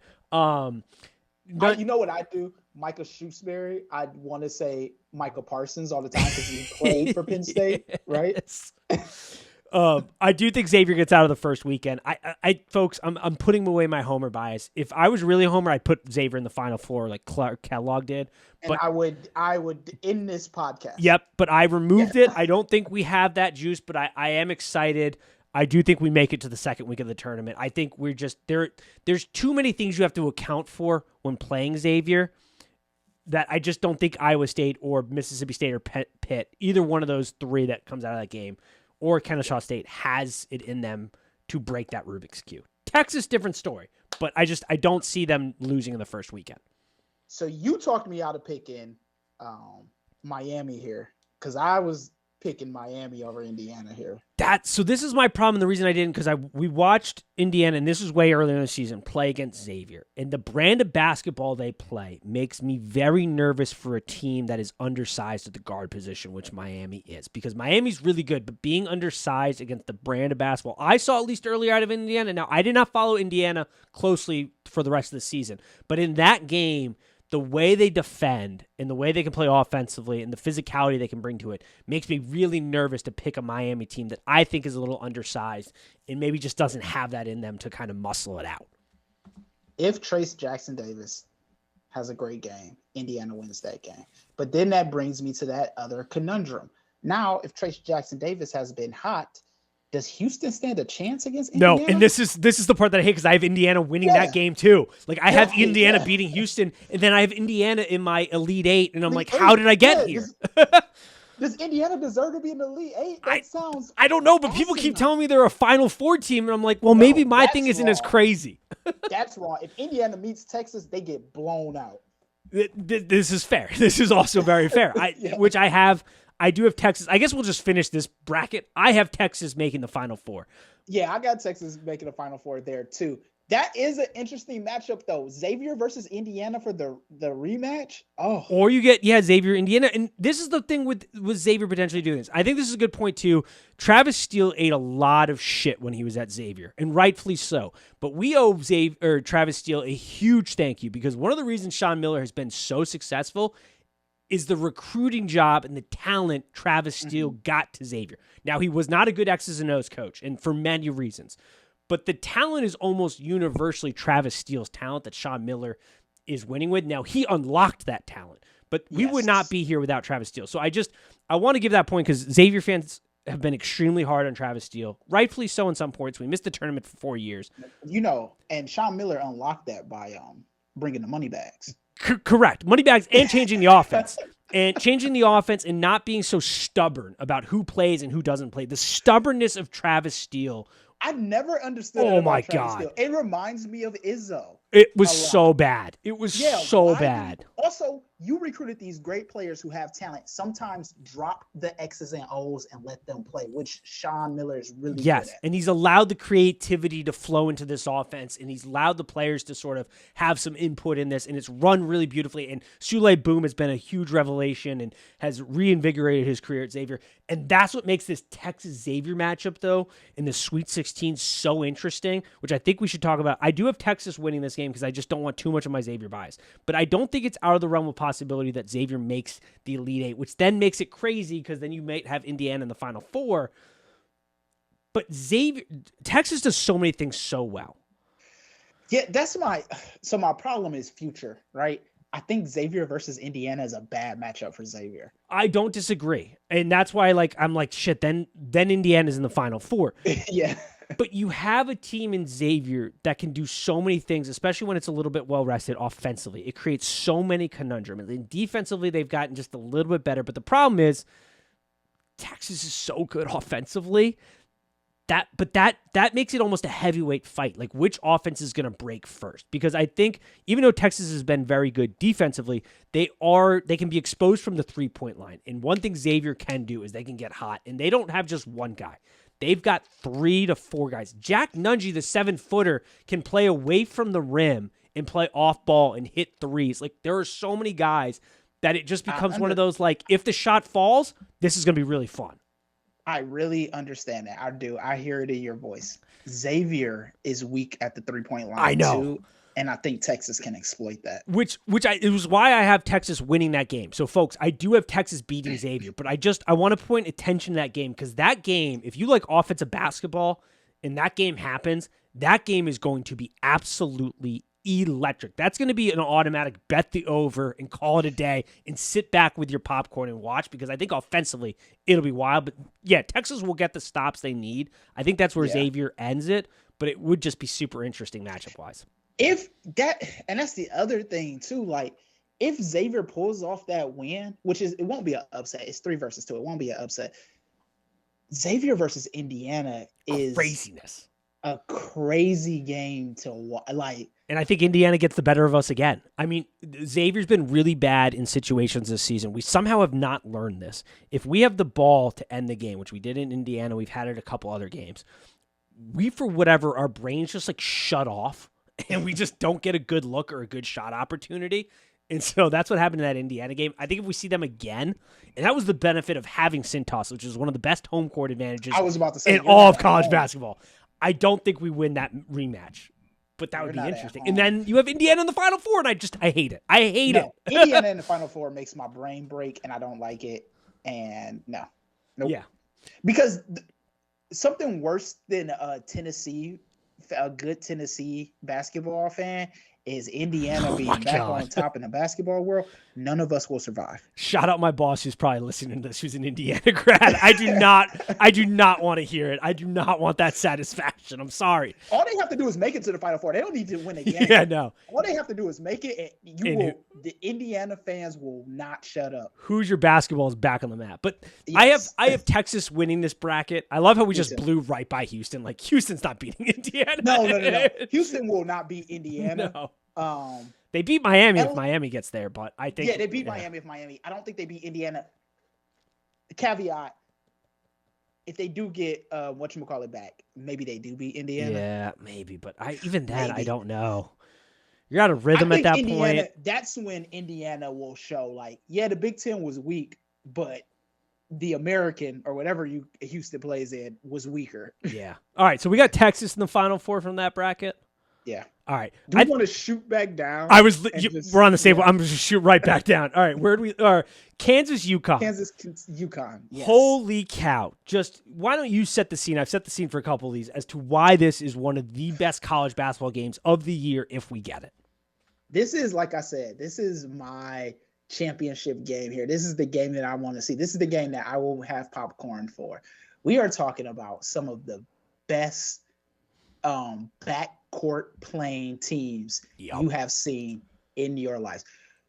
Offensively, both of these teams are in the top 10 for offensive efficiency. Both of these teams will run up and down the court. We got we have such a balance on both of these teams too, right? We have sophomores and freshmen both contributing. This is a matchup here where you're going to be looking at kind of carbon copies of a team, and the differences being their coaches. Yeah, very much and so. Kansas is your defending champions. Jalen Wilson is just phenomenal. I know Grady is he has come down to earth a little bit, but sometimes all you need is to be in the tournament to show out. And he's still averaging 14 points a game. And on the other side, we got Sonogo, right? Yep. I always mispronounce his name. It is Sonogo. I was waiting. Yes. I was hoping you were going to say it because I'm about to tee up his side of things. And I was like, I hope he says it because I always mispronounce it on the first try. And Killigan and again, one of my favorite players in NCAA, Jordan Hawkins, who is, I think, is an X factor for UConn. Bucket getter when you need a bucket getter. Yes. You got Alex Carbone who can step out on the three. And the craziest thing is you got Sonogo. He comes off, and then you switch him in with Killigan, who's 7'2", and it's like, what the hell? Where did this guy come from? And you just can rotate these guys in and out. I think that's going to be an issue for Grady, right? Yes, very much so. Up there. And in the way that, and I cannot stress this enough, the way that UConn offensively rebounds, it's why they are so dangerous. Their second chance opportunities, it's number one in the NCAA offensive rebounding. And the way they follow their shots, it's why I said earlier, it just comes down to Newton getting good production out of Newton, and he's not a super turnover pro or whatever, but just making sure he continues to be the point guard he's been, and he continues to elevate his game. As long as you're getting good point guard play, I have a really hard time seeing how UConn loses this game. Yeah, but I also think it's such a heavyweight heavyweight knockout type of fight that Kansas can get. It's such a good game. Oh, it's a really good game. I think the difference here is I think both backcourts phenomenal. And like I said, are a carbon copy of each other. I think you could move all four of those players or all the guards around to either team and you wouldn't see a difference in record or anything. Yep. I think UConn's backcourt is phenomenally better than Kansas's backcourt. I agree. UConn's front court is better than Kansas's front I agree court. with that. And that's why I was like, as long as that production level stays or continues to elevate like it has been towards the end of the season, like they are at UConn's peak, I think they're the best team in the country. Yeah. It's just whether or not they can sustain that peak because we've seen them have really ebbs and flows to their season. Well, also, Bill Self, like Izzo, we saw this last year, right? Or 2 years ago, right? Yep. Where Izzo outcoached Hurley, who had a better team than Izzo did, because Hurley got frustrated, right? And Izzo picked up on that. Bill Self could do the same thing. It's sort of almost their Achilles heel because I got to imagine when you have a coach like that who's just losing their ever-loving minds, that when you're in really stressful situations, it pays to almost be like cool, calm, and collected. Mm-hmm. And I do almost wonder, it's a good point you bring up there, because I do, in the back of my head, I am slightly worried about the Dan Hurley effect, or him getting a technical at the wrong time, because he is technical. Exactly. Which is what happened at Yeah. Michigan State versus, And he's had it a handful of times UConn at Big game. East matchups this year. That could be the difference maker. I have UConn He winning didn't this drop game. it. That was the other thing. Yeah, oh man. That's what makes it hard. Like Bill Self has an opportunity to go down as one of the greatest college basketball coaches ever. Absolutely. He is by far the better coach, which is interesting now that you say that, because like I think you're right. Backcourt's carbon copies virtually the same. Front court, UConn. Coaching edge, Kansas. Yeah. Makes it But super fun. is a lot. Yeah, it really is. And they're all shot getters. They can all create their own shots. They all come off the ball well. And this is where I think youth is going to hurt Kansas a little bit. I agree. But then that's that Dan Hurley, like, even though there's more experience, it's like, is he getting his guys too riled up and out of the moment? I've got UConn winning this game. Yeah, I got UConn winning. I think it's super fun down here. And I don't think that is not a blemish on Bill Self. That's not a blemish on Kansas's season this year. That's not a blemish on Jalen Wilson, on Grady Dick. I just think UConn has a better front court, and that's it. I agree. That's it. And as easily as I'm sitting here telling you that UConn will win this game, if Kansas wins that game and my bracket is messed up, I won't be upset. Yep. And then I think the winner of that game goes on to the Final Four, because I think UCLA beats Gonzaga, because it's that argument of their defense eventually has to hurt them. And while I don't think UCLA necessarily has the offense you're not like, oh my God, you're overpowered by UCLA's offense, but the way they play defense, I think makes Gonzaga's offense trip just enough that they kind of get caught by a team that is just incredibly disciplined. They make every opportunity, both defensively and offensively, count. And I think that is where their defense comes to bite them in the ass. So here's why I think UCLA beats Connecticut. Turnovers. Oh, yeah, that's a possibility. I think that you got a veteran. They got Campbell. You got Singleton. I think you got that veteran squad there, turning Connecticut over, getting into Dan Hurley's head. I think UCLA shoots the lights out against UConn and cruises to the Final Four. That's how my first bracket had UCLA in the Final Four. I now have UConn as the national championship because the way the rest of my bracket breaks down. But God damn it, I might switch this now, because you're not wrong. That made a lot of sense. Yeah, those you got vets at UCLA. Yeah, you're right. All right. Damn, that has a huge ripple effect. You know what? No, you're right. I'm rolling with UCLA.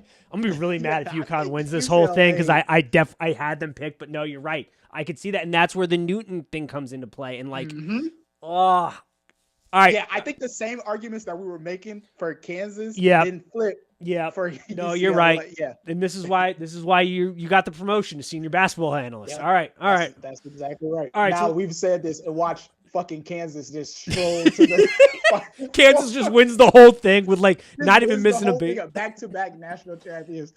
Grady Dick goes off and is like the best player in the entire tournament. Jalen Wilson just drops 30 every game. Oh my God. You're right. All right. So we got UCLA. Let's talk about the East and what's giving me fits. God, we have so much more to break down. Guys, talk about Michigan State Marquette? Yeah, this is a long podcast, so I'm going to tell you, but God, we're getting into the basketball really well here. Marquette, break it down for me, Michigan State, sorry. Michigan State Marquette, because this is a game that it's a launching point for Marquette if they can get through it, but I'm having a hard time. Talk to me here. The Shaka Smart, this is, if he beats Izzo, he solidifies himself. He's like, yes, I've beat a elder statesman in the basketball world. One of the greatest coaches of all time. One of the greatest coaches of all time. The man is an institution. Yeah, literally. literally. Yeah. He said it. I am not during the, when he had to get a speech during the tragedies that struck our campus this year.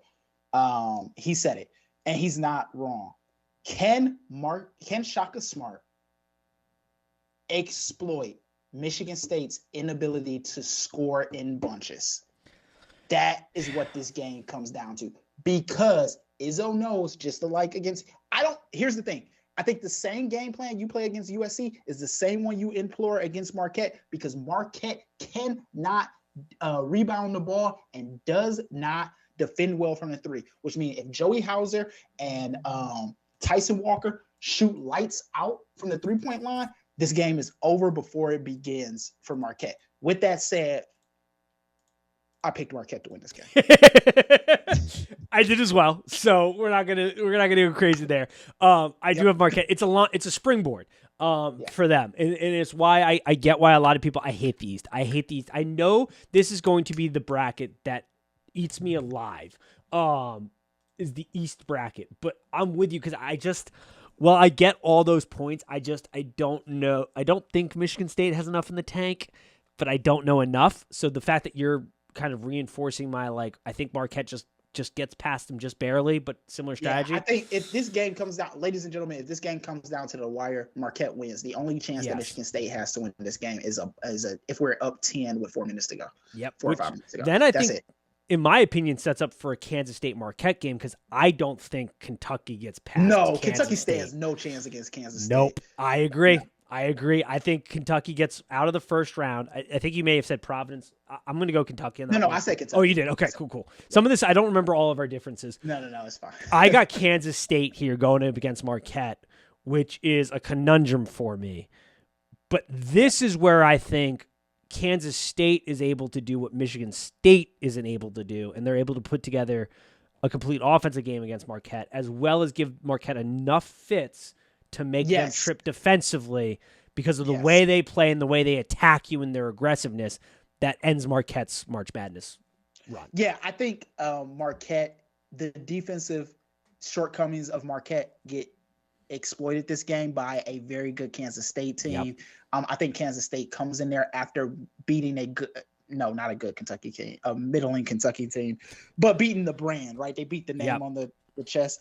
I think that helps a lot, and I think Marquette gets through that. Yep. I think Kansas State gets through that. All right, so we got the same Elite Eight represented from this side. Now comes the I chose Duke because I went VCU and not Oral Roberts versus Tennessee. And this is the problem, because now Duke is starting to become a springboard. And I do have them beating Tennessee because I'm out on Tennessee. I can't do it. And I have them springboarding here to the second routine. I have Tennessee beating Oral Roberts and then Tennessee versus Memphis. Oh, this gets us to the Purdue-Memphis game, which is where my bracket buster comes into play potentially. Yeah. I think Purdue messes the bed here, and Memphis gets it done. See, I agree, and this is why the East is such a problem, because in my head, I know Purdue's not a Final Four team.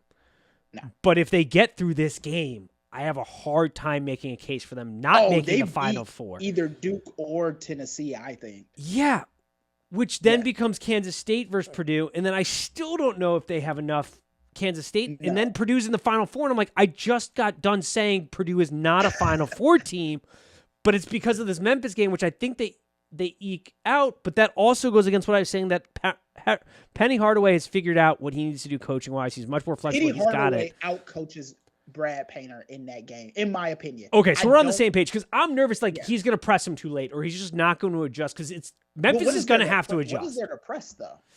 No, I think if they do press, that gives Purdue the advantage, right? Yeah, okay. Yeah. I'm glad. I'm like, hold on. What are we Correct, saying? but I'm nervous about that dynamic and things like that. But after watching that conference championship game, I think that dynamic almost gets thrown out of the window, and our viewers are going to be like, holy shit, Nate, make up your mind. Yeah. I think my feelings are more strong towards Purdue is not a Final Four team. They're going to piss down their legs, leads them to losing this game, because I have a hard time seeing them not make the Final Four.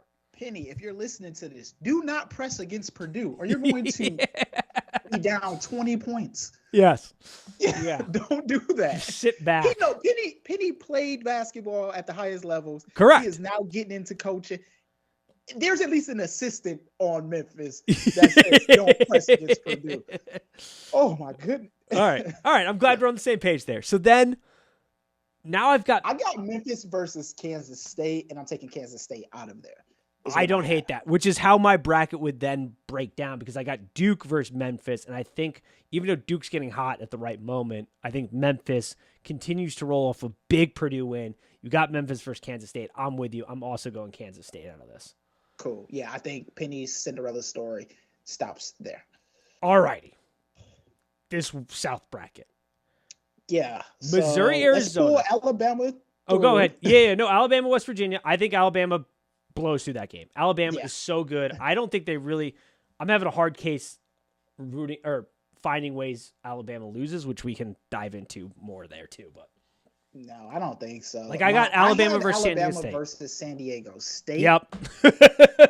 Okay. I'm there as well, and I think Alabama once again they're just too good at everything. They don't really run into a problem there. Okay, so now let's talk real games. This is NC State Baylor.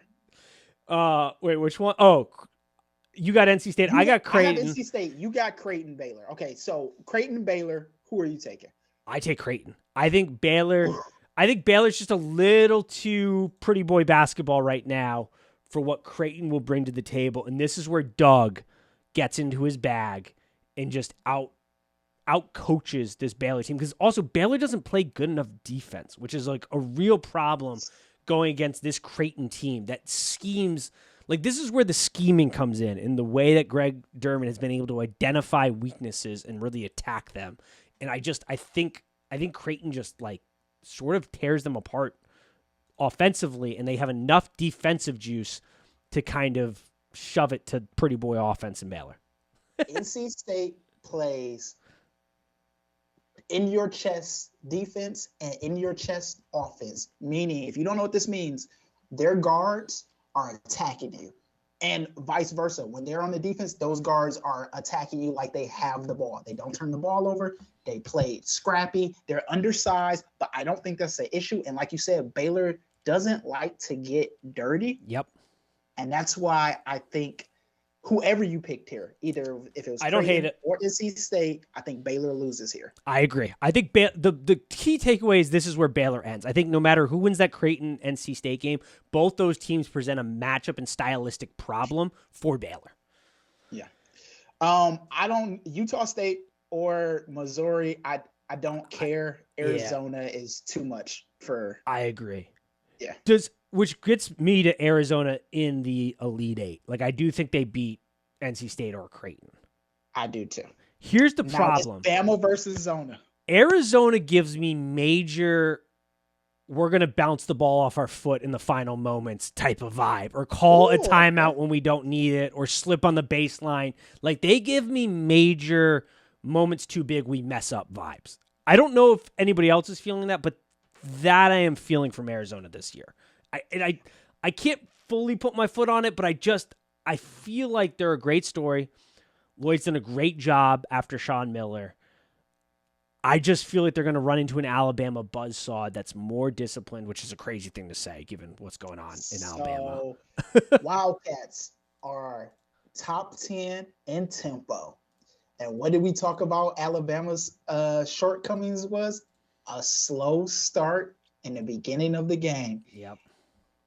I think that Arizona out-rebounds and outshoots Bama in the first half, and it's too much of a deficit, and Arizona gets the win here. All right, so this is where our big difference is going to come because people are going to, if this matchup happens, it's either going to be Arizona blows the barn doors off early, which allows them to win this, or they don't give a big enough lead. It's a very close game, and they do something really stupid at the end of the game. In the second half. Yeah, I like that. I very much like that. Yeah, because I think the opposite where it'll be, they're going to be winning the first half, but I don't think it'll be by far enough, and then they're going to do something really stupid in the second half, and Nate Oates is going to eat their lunch. Yeah, I don't. Which unfortunately is how I have Alabama in the national championship game. Yeah, against a Texas, because I do have. That's how I broke it down. But yeah, I got Kansas State against Texas. Ooh, I don't hate that because once again, I really love Kansas State. I don't hate it. I'm picking them now. Like technically, like pure senior college basketball analyst, Arizona should win that game handily. Yes. But I think the storyline is too good, and that's why I'm picking Kansas State. And they're so feisty. They're just I'm picking Texas because while they're not at home, they might as well be. very true. They might as I well mean, they be. might as well be. And this is a Texas team, especially offensively, when you look at their shot chart make, there's not like a lot of teams favor one area or one side. They score from everywhere, and they can Yep. do it well enough. And defensively, they're good enough. Like, I think they're a top 5 defensive efficiency team right now. Like, they're so good. They're so well balanced. And it's crazy because they lost their coach. You're right. And we got 2 feel-good stories. You got Kansas State, who no one was like, they're going to be great in the Big 12. I think we knew that they were going to be okay, but that they were going to be great. And they're playing with this chip on their shoulder. Like, this Kansas State reminds me of a quintessential Izzo team, right? And then you got Texas, who lost their coach and, had some tough games, and then not even bounced back, kind of just didn't skip a beat. I think that's a great feel-good story. I don't know if we're announcing our national champion here. Might as well go for it. I'm going to take Texas because of home court advantage. I know they're not at home, but they might as well. Screw it. I'll go. I can't pick Alabama to win this bad boy. I'm not doing it. We're going Texas. I guess we're just Longhorns fans on this show going forward. So there we go. Texas as your national champions, ladies and gentlemen. God, man. Man. I had UConn when this podcast started, but I've somehow ended up with Texas. And I hate the East bracket. Yeah. All right, not that I hate it. That feels right for chaos. All right. I'll send my bracket to Nate here, and he'll post it. We'll post it. We'll post it. Now, these are the Trophy Kids bracket. Yes. Nate and I will probably go back and rework our bracket. Correct. Yeah. So I will also, I think it's fair to the listener, if we make a change, I will post that change on the Trophy Kids social. So you got to follow at Trophy Kids Pod, Instagram, Twitter, hell, TikTok. I'll throw it up on TikTok if you want. YouTube, everywhere. If we make a change, we'll throw it up. But I will post the final brackets on Wednesday night because this is coming out Wednesday morning. And we'll go from there. I like it. All right. That was a good show. Anything else before we wrap this up? No, man. I'm hoping for a historic run for Michigan State. I hope I'm wrong about everything. I hope they beat Marquette. I hope Xavier gets to the Elite Eight, beats Texas. But I also have to go with things that make sense. I think for everybody's sake, including my cousin's wedding, we need Xavier to win their opening game on Friday. Otherwise, Nate might storming out of the wedding. Nate might be a sad boy in the corner the entire night. And it's St. Patrick's Day. You cannot mess me up, Xavier. I swear to God, Kennesaw State, if you beat Xavier on St. Patrick's Day on my cousin's wedding, Nate Cook's never going to forgive you. So I never forget. Middle Tennessee State is the worst school ever to be uttered into existence. That's how you will feel about Kennesaw State. Exactly. Oh, I'm gonna be pissed. I'm already gonna tell Mike and Jill I'm sorry if Xavier drops that game at 12:40 on Friday. It's not my fault that I'm depressed. The amount of Middle Tennessee State paraphernalia I see around Chicago is disturbing. How many people went to that school? 2, and they somehow all ended up in Chicago. They all ended up in Chicago.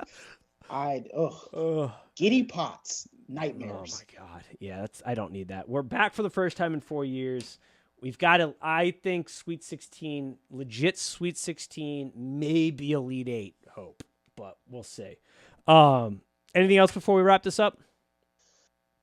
No, sir. I guess go Longhorns, which I've never thought I would say. God, neither did I, especially with Chris Beard going down. But I mean, you talked about your boss went to Indiana. It's so funny. My boss went to USC. There we go. It's just showing up for a showdown here in the offices. Ugh. Yeah.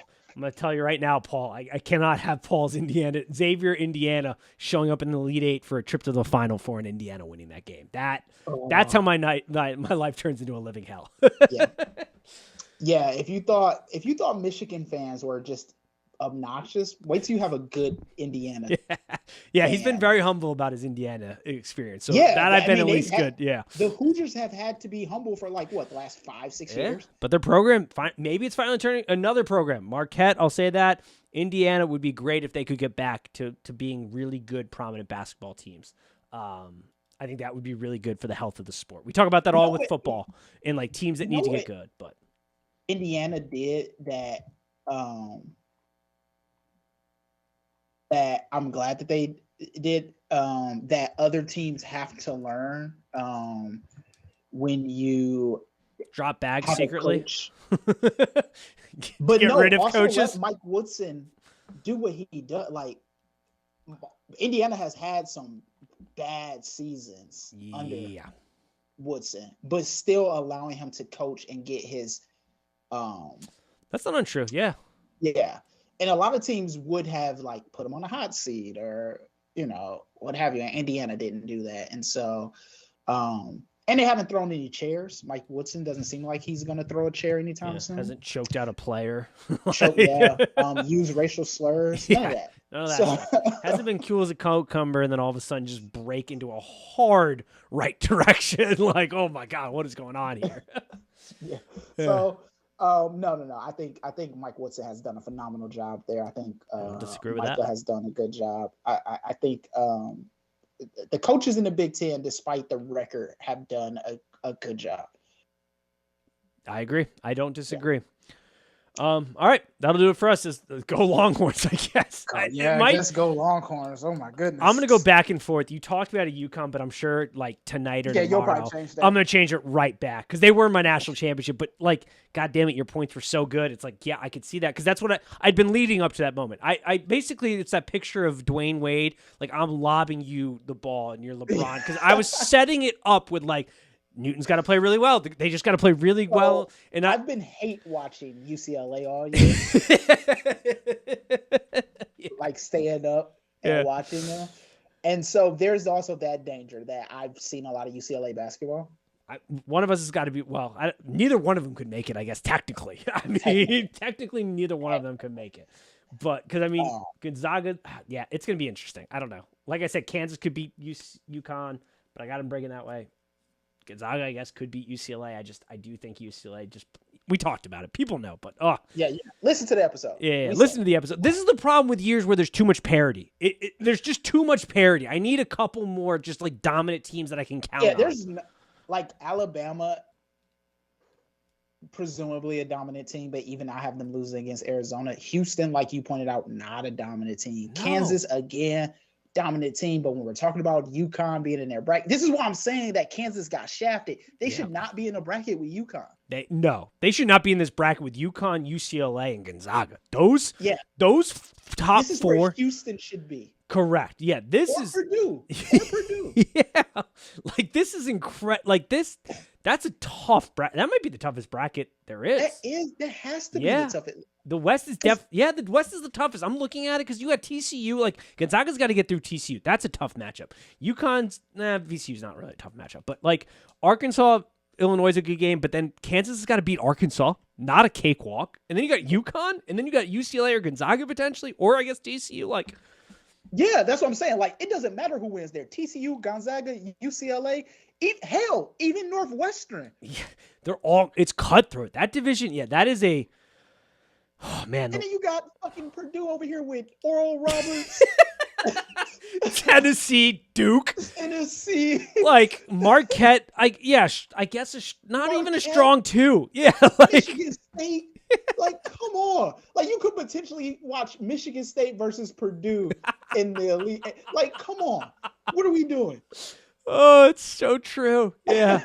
That's such a bad. I despise the East. That East makes me want to vomit. Talk about it. That is a parody bracket if I've ever seen one where everybody's just like fine. This is all like middling teams besides Purdue, right? Yeah, but they all have upside where you're like, if they played their game, like they could easily win it. Like, oh my God, I hate that bracket. I hate the bracket in the East. Right, you got Michigan State who was milquetoast all year. You got Kentucky who had an up and down year, right?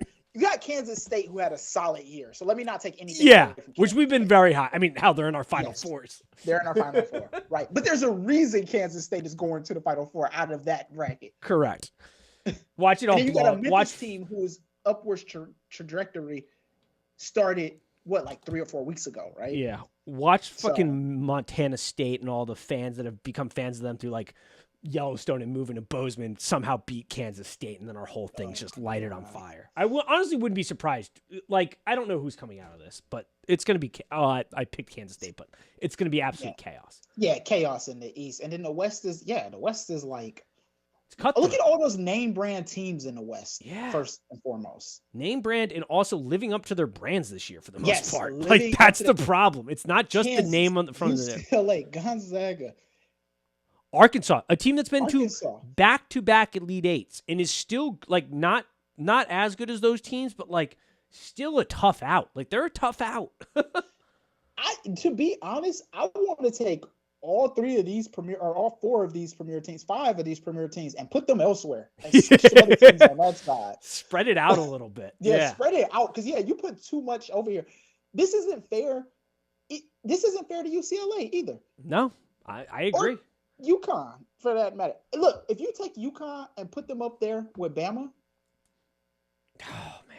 Which is hilarious, too, because like we're essentially making the argument that iron sharpens iron, yet we have the winner of this bracket losing to Texas in that game. Yes. Yeah, that is fair. But because you're going to be battle-tested and fatigued. Correct. Very true. They're going to be beat up and tired, and you're running into a Texas team that seemingly does no wrong right now, which is insane. I mean, that Texas-Indiana matchup potentially can take a lot out, too. And I know the game isn't right the next week, but still. Right. Yeah. Again, Bama, like you said, besides Arizona, they gave Bama a kind of a cakewalk. Yeah, I agree. A very easy and cakewalk. They tried to give... Which makes sense. They are the number 1 overall seed. Yeah, and like you said, they tried to give Houston a cakewalk too. Makes no sense. That's narrative driven. That can put your conspiracy tinfoil hat on. Jim Nance, last Final Four, Houston's a 1 seed. He went to Houston. Final Four is in Houston. That's what they tried to do there. And then Purdue, I don't know what they were thinking. Yeah, Purdue's gonna piss down their leg. Do not. Then again, we also made the case if they beat Memphis, it's hard to put them down. But if they beat Memphis, it's hard to put them down. It's hard. That's a springboard to the Final Four. I think that's a jet fuel. But because I don't know if I don't think Kansas State can put them down. But do not press. Don't press. Just play your game. Just play your game. Don't overthink it. And like you said, pressing is their game. Yeah. So we'll see. All right. That was a long one, but a good one. I think that was a very good podcast. Hopefully you all enjoyed it. 2 hours worth. We went through everything. So when we're doing the pitching, right, we went through every matchup. Every matchup. Yep. And you know what? We'll be back to break down. Maybe we'll be back next week or the week after that to really break some of this stuff down. Because, oh, man, it's going to be a fun first weekend. I am excited. There are some good matchups that could happen. Like I said, that Missouri-Arizona game, if that happens on that second weekend, fireworks. Fireworks. My work productivity definitely does not suffer during this time. Yeah, definitely not. Yeah, no. I perform better. Yeah, not a soul's in the office, but don't worry. The same level of work is getting done whether you were remote or not before this. The same. Yeah, more. Yeah, more. More. All right, everybody. That'll do it for us this week. As always, peace. Peace. Nice.